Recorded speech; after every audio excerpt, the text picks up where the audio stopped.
Hello, I'm Eemaan Graham. I'm from Graham Prinsloo Law, and today I'm talking about when you would sue someone. So the term suing is a catch-all phrase that basically means you are going to court in order to ask the court to grant you relief or to grant you some sort of compensation for either a prejudice that you suffered or are continuing to suffer, or for damages that you've incurred because of the conduct of another party.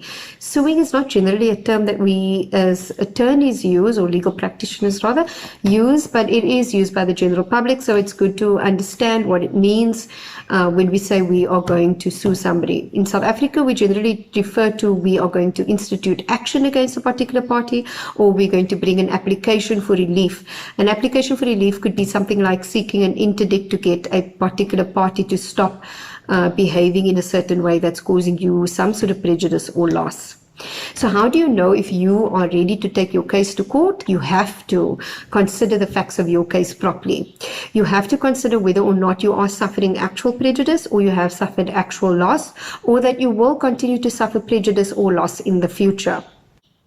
When deciding to pursue a case in court, you need to ask yourself three fundamental and really quite obvious questions. 1, do I have a good case? 2, am I prepared to compromise or settle in the event that the matter doesn't need to go to trial? Or 3, if I should get a court order in my favor, am I able to realize the costs of this process and get the relief or the damages that I wanted when I embarked on this process? If the answer to either of these questions is no, you should probably not pursue action or bring the application to court. So how do you know if you have a good case? Well, unless you are going to the small claims court where you do not need the assistance of a legal practitioner and you can in fact go by yourself. If you are proceeding in the ordinary civil court, I would say go and seek the advice of an attorney that is experienced in litigation and experienced in the area that you want relief in. So if you have a medical malpractice matter, then you need to go to an attorney who is experienced in litigation and experienced in medical malpractice. If you have a matter for a motor vehicle accident, go to an attorney who is experienced in litigation and experienced in handling motor vehicle accident claims. If your matter is for an eviction of an unlawful occupier of your property, find an attorney who knows the litigation process and knows how to proceed with eviction matters. This attorney will sit down with you during the first consultation and get all the facts that they need about your matter. They might need follow-up consultations depending on how much information you brought at the first consultation, or if there was more information that you had to go and get and give to them. Once the attorney has all the facts that they need, they will break down your case to see if the elements of your claim can be met in terms of is everything found in the facts of your case that the court will need to in order to grant the order, that the court can be satisfied. Yes, there was a damage causing event. Yes, there was wrongfulness on the part of the other side. And yes, there was prejudice on the part of the claimant. If those elements are met, then the court could be satisfied. So your attorney will look to see if those elements are present in the facts that you've given them. Then the attorney will also do an assessment to find out the party that you're seeking the relief from. Is it capable? Is it possible that you can get the relief from that person?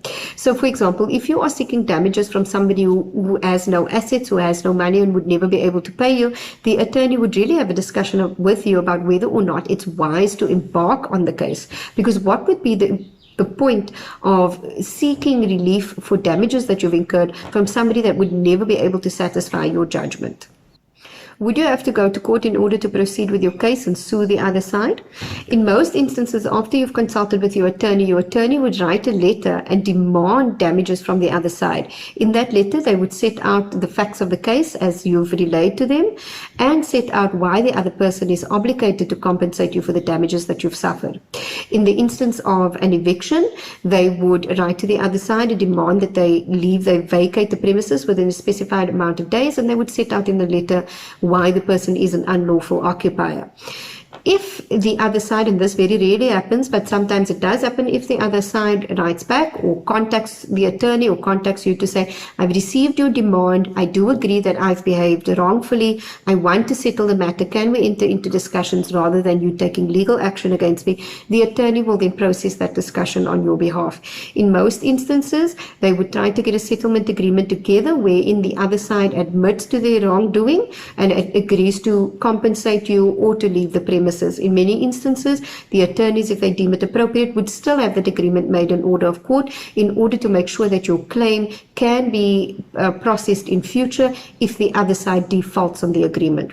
However, if they've written that letter of demand and the other side does not acquiesce, does not agree to compensate you, and in fact denies that they are at fault, then you would have to institute action out of the appropriate court or bring the application for relief out of the appropriate court. Thank you for joining us. We have an article on this topic which unpacks it in quite a bit of detail. We have more content planned for the future. Please follow us on Facebook and Instagram and keep an eye on our YouTube channel as well as our website. All the links are included in this video below, and we look forward to discussing all things law with you in future.